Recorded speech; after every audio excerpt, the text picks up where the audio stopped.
Stanley, I want to take your spot on the couch just for a few minutes so I can record a video. Is that okay? Is that okay? Is that okay, Stanley? It's not okay. Alright, so camera angle with Stanley in the background. He's gonna take part in this little YouTube video. Let me know if you guys like Stanley as maybe a contributing guest or a frequent visitor in my videos. His insight includes how to be chill, how to take over the couch, how to not give any shits about anything in life.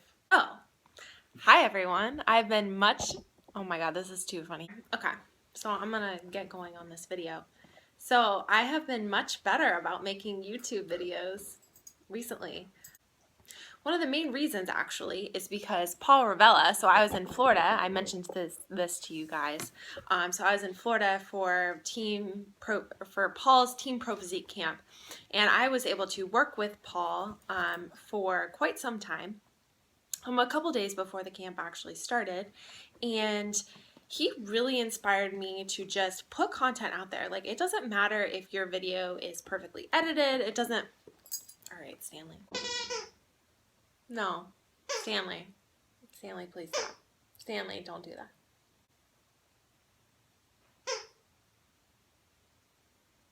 So if you have helpful information to put out there for either your clients or for the general population, then do it. And not to be afraid of doing that. And some of my friends have also been putting out more content, Lauren Conlin, Jorge Rosado, and so it just like really inspires me.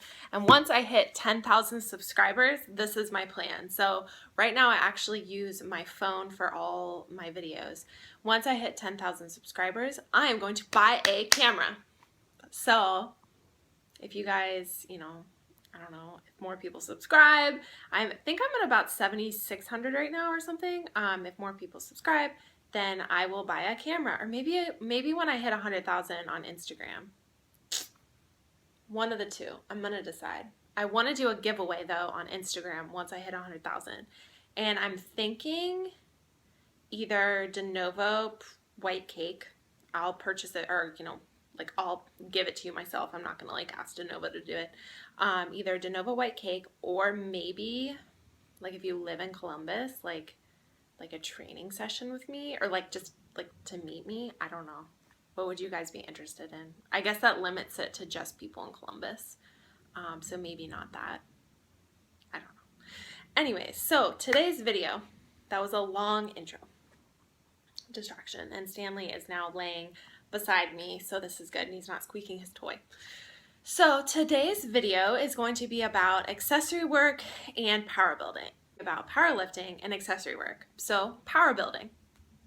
So many of you guys have probably heard this term, or some of you haven't. So power building is essentially where you are powerlifting and also adding in accessory work, bodybuilding work. So you are a dual athlete. So you are doing powerlifting and bodybuilding, which I've been doing for over 2 years now. So when I first started in my fitness life journey, whatever you could say, I was primarily bodybuilding focused. So bodybuilding is going to be more focused on, your physique development. You're going to be doing a lot of accessory work. It's going to be more, different types of back exercises. You're not going to just be deadlifting and then adding in like one assistance exercise like a lot of powerlifters do, or a couple of assistance exercises. Really, your training is going to be primarily focused on building muscle, which you have to focus on strength, but you're not necessarily going to go in the 1 to 2 rep range, which you do for powerlifting quite a bit, especially as you come up on a meet.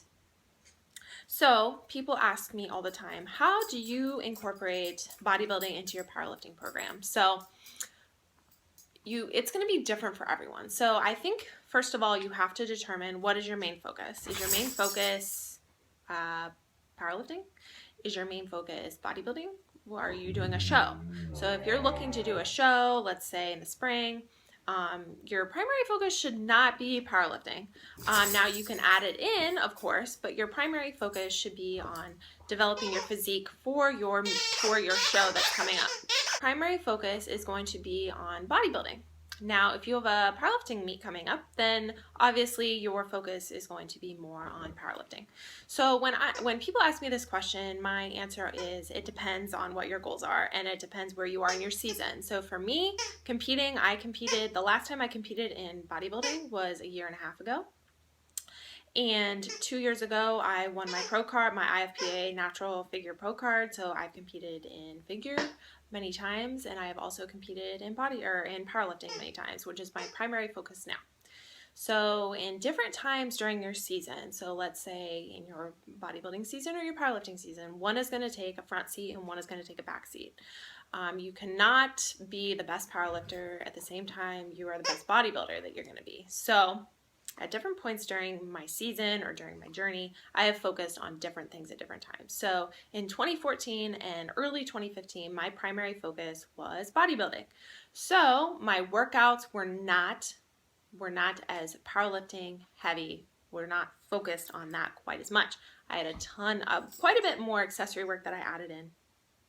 I was focused on hypertrophy more so. I was doing back 3 times a week and shoulders like 3 times a week. And I had to go crazy kind of on volume because I had built up essentially when I was younger, which I would not recommend for people to do. I would just go ham on everything, shoulders 3 times a week, back 3 times a week, legs 3 times a week, blah, blah. I was insane. So my base of volume is very high. So in order for me to make progress, a couple years ago, I had to increase that volume, I was building up and progressively overloading that volume. So my frequency was very high. My volume was extremely high, much higher than it is now. I have detrained myself a little bit in terms of accessory work, so that way I don't have to keep up, doing back 3 or 4 times a week, which actually just destroyed me. So during my bodybuilding season, I'm focused more on accessory work. During my powerlifting, recently in the past year or so, I have been putting the main lifts first. So if your primary focus is bodybuilding, but you still so most people that ask me about power building do not want to compete in bodybuilding. If you want to compete in bodybuilding, that's another video that I can make. So I can, talk about what I did during my bodybuilding season in terms of what I focused on and everything. But most people that ask me, they want to feel strong. They want to be strong. They want to feel empowered. They want to, do the main lifts. They want to possibly compete in powerlifting, but they also want to look good. They want to have some, nice shoulders. They want to have nice glutes. They want to have, developed hamstrings, etc., which powerlifting will help you get that, the main lifts. But you also do have to add in some accessory work in order to bring up those weak areas, to increase volume on your back, on your shoulders. Because just benching, obviously, that's not going to get the delts that you want, that are, I guess you could say, if I just benched, I wouldn't be as happy with my physique as if I added in accessory work. So it's really about finding what do you want? Personally, I love transforming my body and adding muscle and, working on powerlifting and bodybuilding, but I also just love the feeling of bodybuilding workouts. So first, I would put your main lifts as your priority. So if you have squat, bench, deadlift, how are you going to set those up in terms of the week? And it's going to be different for everyone. It's based on your history. It's based on how you've been training. And then adding in accessory work smartly. So I think that this is something a lot of times people either overdo or they tend to just skip accessory work altogether. You can't just be a powerlifter and expect to have a bodybuilder's body. Some people now genetically are going to be more prone to build muscle. Like for me, I never do any quad accessory work. Squats and deadlifts are the only things I do for my quads, and my quads are enormous. Just genetically, I just have big quads.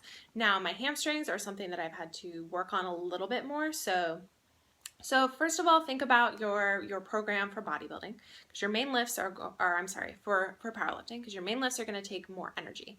So then where can you add in, think about your weaknesses. So where are you going to add in accessory work to work on the smaller muscle groups? What do you want to develop in terms of bodybuilding, or, just wanting a nice, well balanced physique? So for me, what I do is I prioritize main lifts. Then I think about, okay, what compound lifts can I add in that are not going to overtax my body? So it's a balance.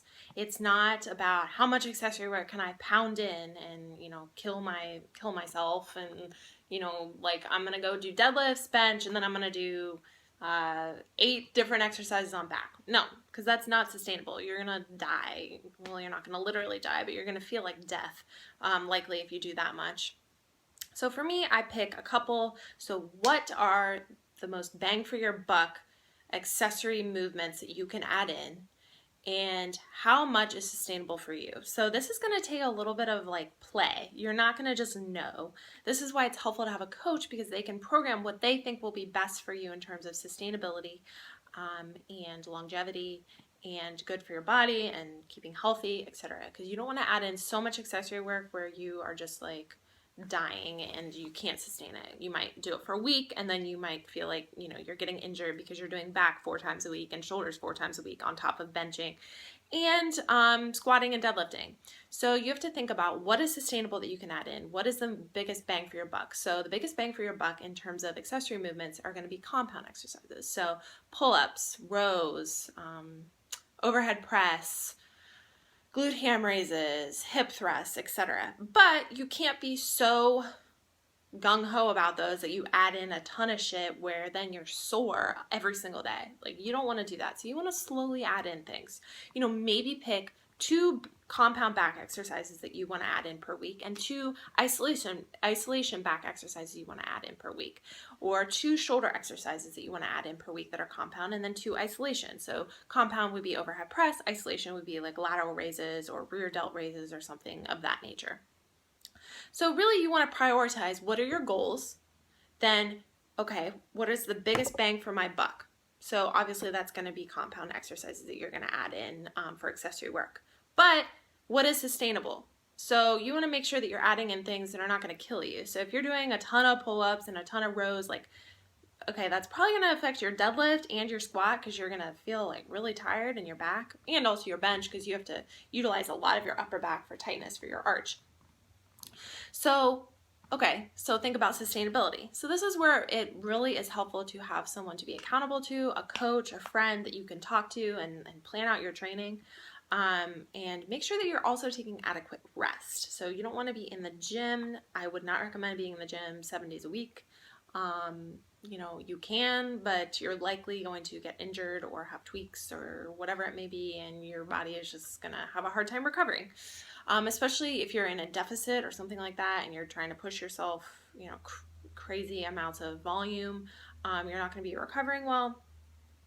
So it's really a balancing act, and it's individual to each person. So this wasn't a very specific video, because it really can't be. Because if someone's giving you a cookie cutter plan, it's probably bullshit, because each person is going to need something different. So if you sign up with a coach and they just send you like a program that they give to every single one of their clients, that's not going to be ideal for you. So it really is dependent on your training history before, your goals, of course.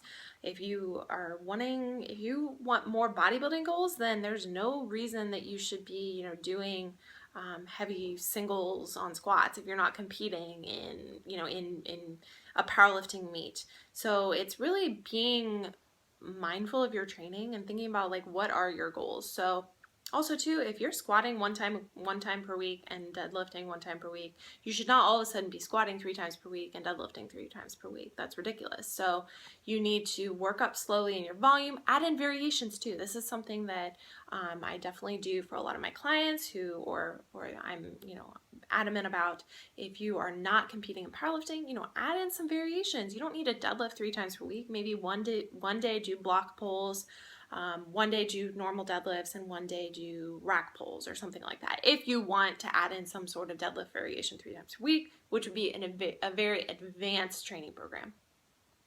So overall, think of your goals. What is sustainable? What can you add in that is the biggest bang for your buck without overtaxing yourself? And then go from there. And it should be adjusted too. If your goal, if you're in a strength phase, then the rep ranges are going to be a little bit lower. If you're in a hypertrophy volume block, then your rep ranges are going to be higher. So right now I'm in a hypertrophy block, so I'm doing 9s and 7s and 5s. But before leading up to the Arnold, I have the Arnold on my mind. Before leading up to nationals, I was doing singles, triples, and 5s. So obviously it's going to change depending on your goals.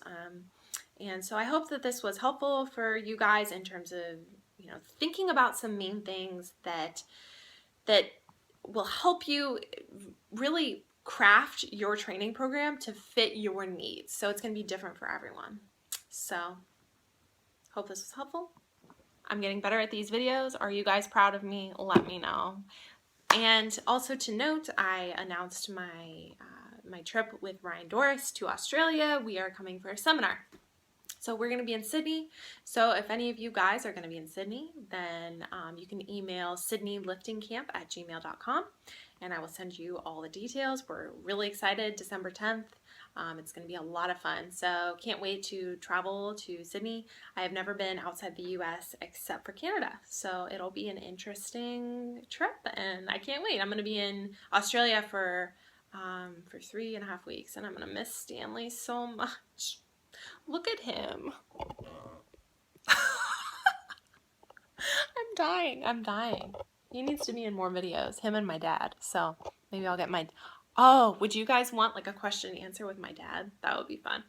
All right. Well, I will talk to you guys soon. And if you watched to this point, thank you. And let's try to get to 10,000 subscribers and maybe 100,000 on Instagram and I will buy a new camera. All right. I'm just looking for a reason to justify it. So thanks, guys.